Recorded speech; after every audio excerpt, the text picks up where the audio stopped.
Hello and welcome to RNC TV. It's that time of the week where we get to hear from people who have shown their desire to initiate change and make differences in the lives of individuals and also for the larger economy. And today we're privileged to have a gentleman by the name of Joseph Mutati. Joseph Mutati is an entrepreneur and we'll all be looking forward to hearing from him and maybe get a piece of his advice to the audience, mostly you.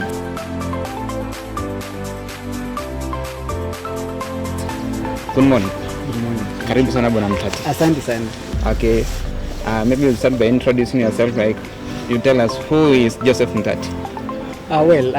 Joseph Mutati is an entrepreneur, as you've said, a young businessman, an academician also, and above all, someone who believes in the existence of God. Yeah. Yes, thank you. And people will be wondering, like, you are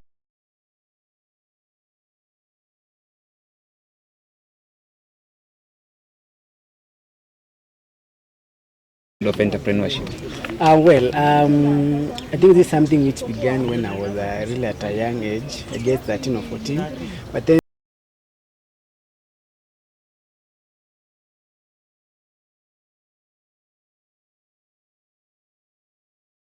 donor, so I was so much interested in the business world, And once I finished Form 4, I tried some few businesses, they failed, but then I didn't give up.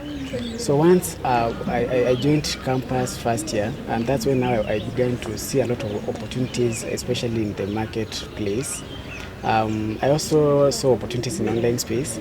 So that's when, after my first holiday, that's now when I decided myself to go out there, volunteer, because I just wanted to learn something from the market, especially insurance. That's when I began my journey as a volunteer. So then it's from there when it opened up a lot of opportunities for me to be able to try to utilize the opportunities that I saw when I was doing insurance. Yes. Yeah.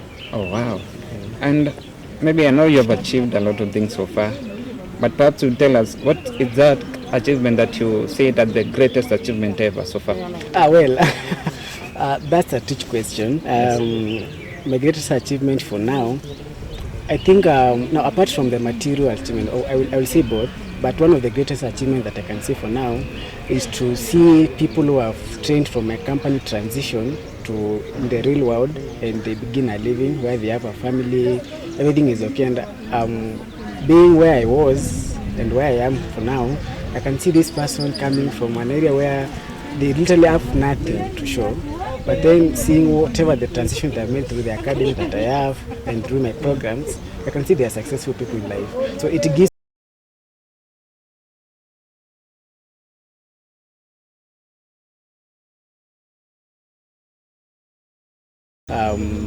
I was named as the best ambassador in Africa in terms of Flutterwave. Flutterwave is a big fintech company where I beat some.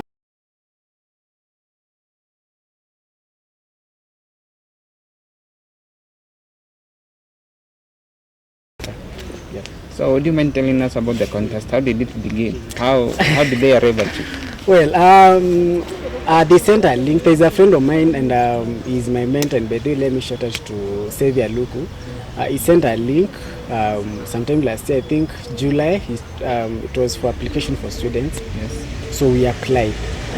Once we applied from there, what happened? We were taken through stages: the quarterfinals, semifinals, and then the finals. So I made it to the finalists of the program. So it was all about your influence in your country. How many numbers are you able to generate in terms of recruiting your fellow students, people who are interested in business, because it's a payment application.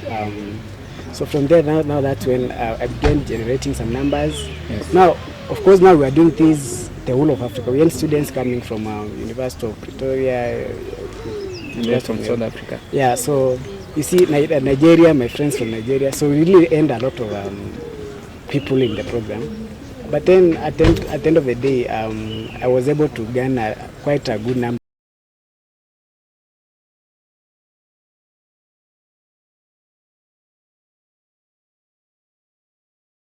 To reach the level that you are at your age, it requires a lot of determination. Sure. And perhaps you tell us, what is the that main source of inspiration that whenever you think about something, it gives you that motivation to keep going? What is really giving you that motivation and inspiration at your age? One of the things, the society that I've grown in, maybe I come from a very native village. And I love that place. It's called Sekuru. I think you know Sekuru, where the former Vice President Kalonzo comes from. That's where I come from. Place. Yeah. So in our society, we live in a place where maybe people are not that much privileged. So growing up, I used to see some kind of poverty levels in our area. So one thing which always gives me motivation to work hard is because I don't want anything associated with poverty in my life. You know? I don't want my kids to struggle when they're learning. So every day I wake up in the morning, I always try to think about it. What this thing am I going to do extra that is going to move me a level more far from poverty? So it gives me a lot of motivation.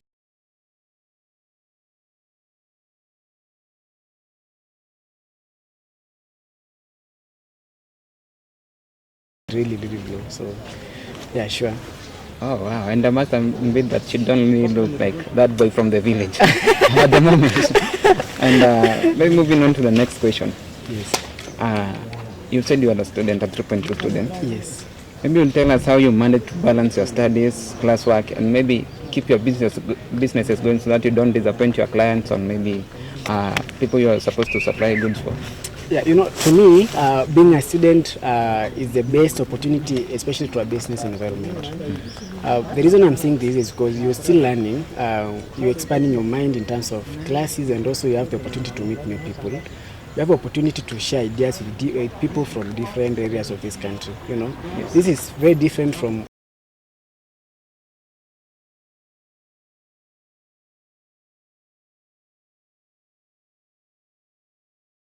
classes. And I always schedule. The first thing is how you manage yourself. You know, if you are a student and you're trying to come into business, you have to learn discipline on time management. You have to know your classes where they are, and then from your class, because I don't say don't kindly just try to go to classes as usual, but then try also to the hours that you're not in class. What are you doing? So now that's where you take advantage of time. You know, time.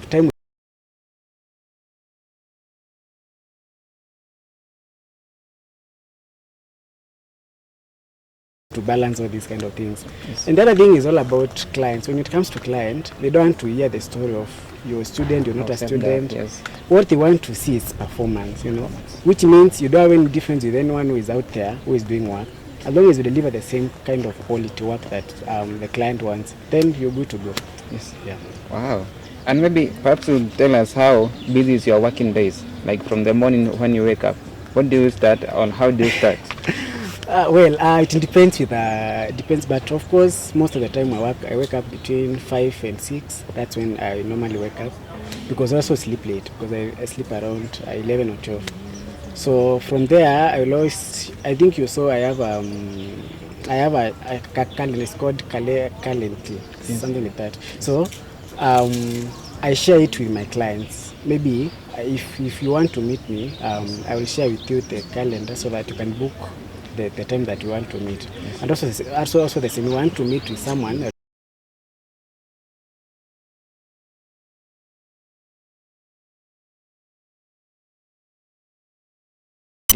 But of course, when I'm setting up my calendar, I always make sure that they don't interfere with my classes. So I always put my free time when I don't have classes. That's when.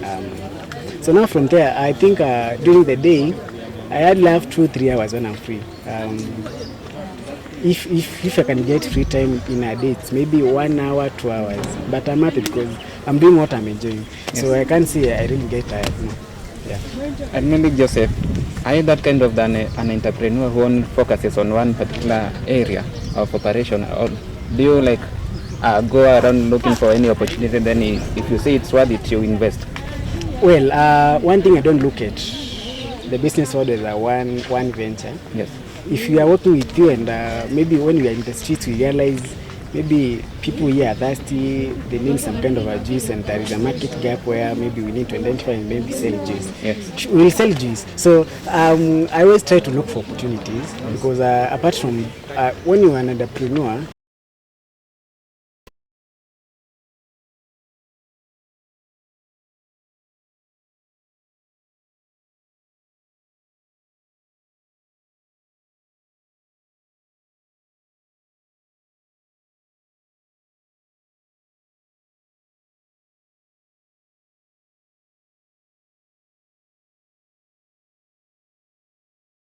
stage?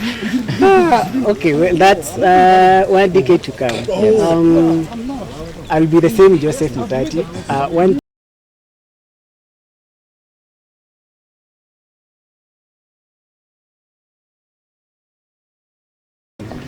And then, yeah, probably I'm seeing myself as a CEO at Discondub. I don't have any plans to go away from Discondub. This is a company I've founded and I've seen it grow from where it was to where it is now. But then this time it's Discondub with an international audience. Yes. Yeah, probably we'll be talking about Alibaba, Elon Musk, Yes, and also Discondub now. Yeah. Now we'll have Discondub because now the same way you see people mention Udemy. Yes. I would like Discondub to be mentioned in the same or maybe at an higher level. Where Udemy is. So that's part of where I want to be. Yeah. Okay, maybe you tell us more about the Discondub.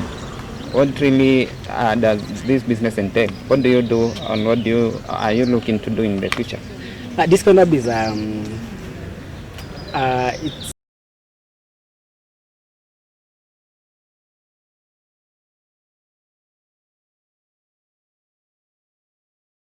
research center which showed 10 to 12 million young people that's in Africa now, yes, enter the workforce without the required skills. Yes. You see? Discondub is funded in a way that it will be able to solve this kind of problem. So at Discondub we have 2 levels. We have level 1 where we offer services. For example, we make websites, we make graphics for our clients. We also make business posters, business planning, this kind of. Then now the level 2, we have an academy, which is fully made for providing basic skills. We want to be able. So generally, we train about basic, we train about academic writing, we train about professional forex.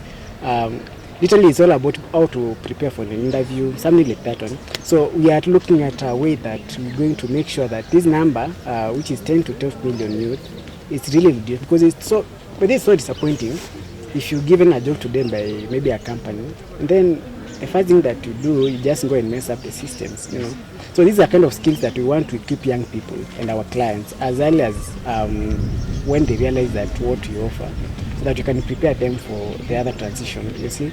And then we are also looking at a situation where going forward we'll have a lot of jobs will be online. So these are kind of skills which if I train you today, I'm very sure by next week you'll have started working, And that's one of the things which make Discondub very unique. I think we are the only company where we train clients, and then immediately after training we offer them opportunities for them to start growing their own network, growing their own brand, and earning some income. Yes. Yep. Okay. And maybe speaking of digital, maybe you'll tell us in your position as an entrepreneur, as a person who have maybe explored so many opportunities, both within and without the boundaries of Kenya. Have you ever tried of venturing into cryptocurrency and stuff? Because it's a really burning issue. Yes, I know crypto is very burning. What will I say? Yes, I have. Actually, when we were starting Discondub, it started like some kind of a crypto business, The world is going digital. People have different views on cryptocurrency, Yeah. Because and today the market is so much flooded, But cryptocurrency, according to my own view, and this is my own perspective, it is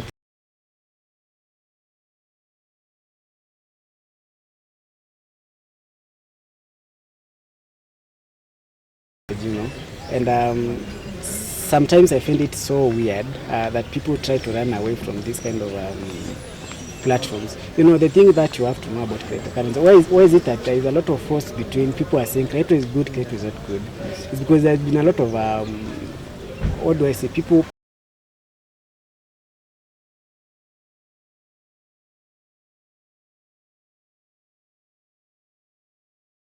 then you'll always be speculating this and not go this. But the thing, first you have to get this kind of knowledge. Where will you get this knowledge from? You do some research, or maybe you come to Discondub. We'll train you about what is crypto, what is professional forex, some kind of that stuff. But from my own perspective, I do crypto very much. I like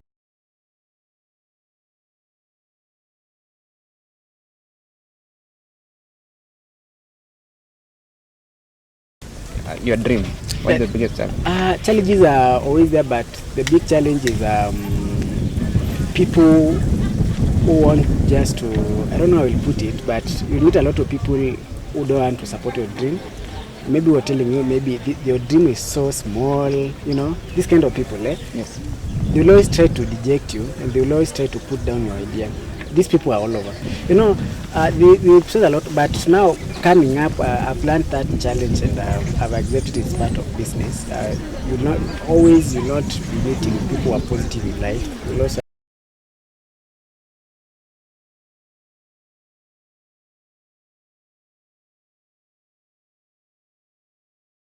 have any capital to start. They don't have any money to start. For now, from a business perspective, you just can't let anyone in for free because you'll be going at a loss. But also from my own perspective as a person, I want to help this guy who wants to me to provide some help. So it's really a challenge because a lot of young people out there, and you'll agree with me, Yes. they don't have that capital to start things and stuff. Yes. Yeah. And maybe you'll tell us, you know, we are youths, and this interview comes out at a time when the youths are being urged to maybe to go the extra mile and maybe start their own businesses, go into the business world. But the industry is full of challenges. We all know about how economy is thriving and how servicing debts nowadays has become such an expensive affair. Maybe what's your advice to any youths who are interested in maybe venturing into the entrepreneurship world and maybe start their own businesses to create employment opportunities for themselves and also for others? What would you advise them? For youth, Yes.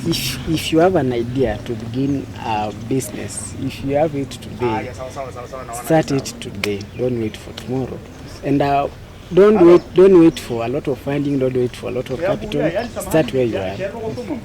Start with the human resource you have. You have the idea. Look for a friend who maybe has the technical ability. Just your classmates. Start your idea from them. You know, for youth who are struggling to make it in entrepreneurship, don't give up.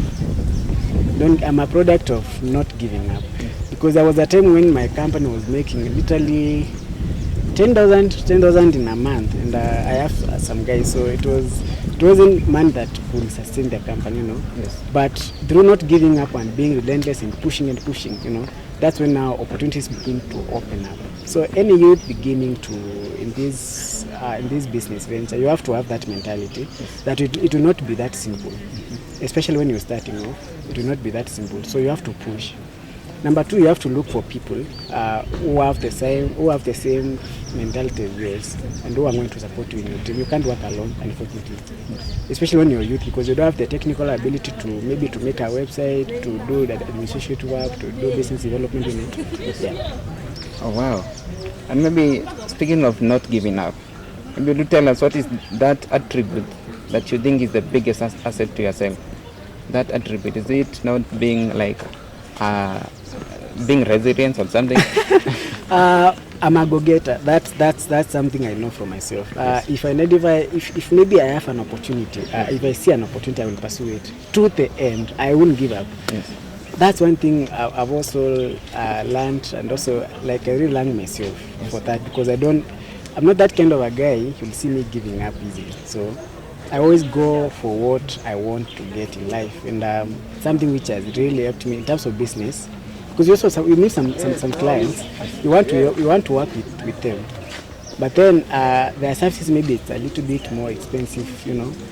I have to push until I get what I want. So it's something which I really like on how I've personally grown as a professional, and also my development as a person. I've learned in life that to always look for what I want. So that's what simply I represent. And Joe, based on what you have told us and what we have listened to you say, it's clear to us that you have the attributes of a leader. Maybe do you have any aspiration of maybe trying venture into the politics world and maybe taking up one of these leadership slots, maybe even in Machakos? What do I say? Yes, being a leader, but you know, the good thing about, you mentioned very good that I have an attribute of a leader. Yes. But then, you know, being a leader doesn't necessarily mean you be a political leader. You know, you can be a corporate leader. Yeah. And as you speak for now, I'm the spokesperson of all like Chiuri students in Kenya. Oh. You know, Oh.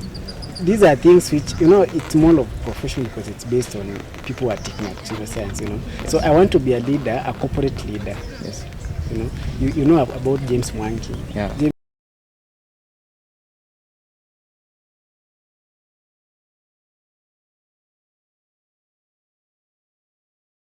Someone to drive ideas of some other people, you know. I like politics, I have to admit, yes. But I don't see myself being in active politics. Oh. Yeah. Wow. And speaking of corporate leaders, do you have one corporate leader, maybe in Kenya or maybe even worldwide, who you really look up to? Could be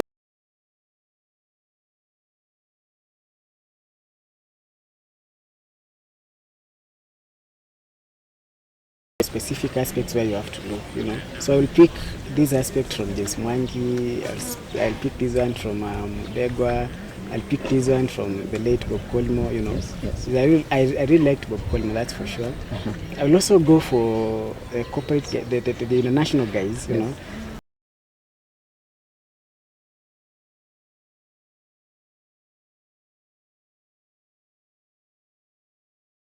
I won't pick the wool of Elon Musk. Yes. I will pick a specific quality that he has. Yes. And then I'll go to James, I'll pick a specific quality that he has. So then I will model myself now having these kind of qualities together so that now I can become a complete leader. Yeah, so that's what I will do. Oh, wow. And Joseph, listening to you, it's quite evident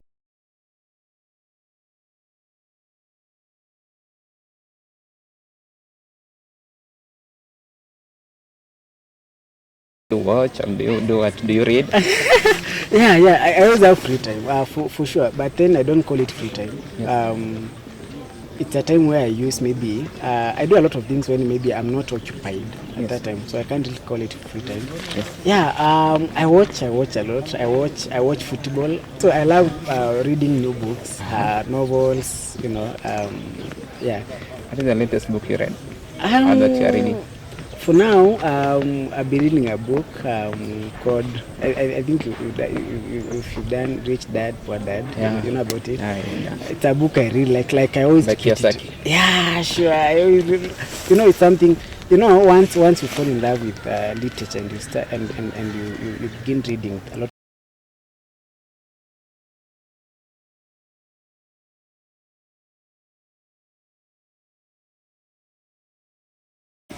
Sure. People to learn a lot, you know. Yes. Yeah. Maybe you tell us your last one, your parting shot to any youth, any aspiring entrepreneur.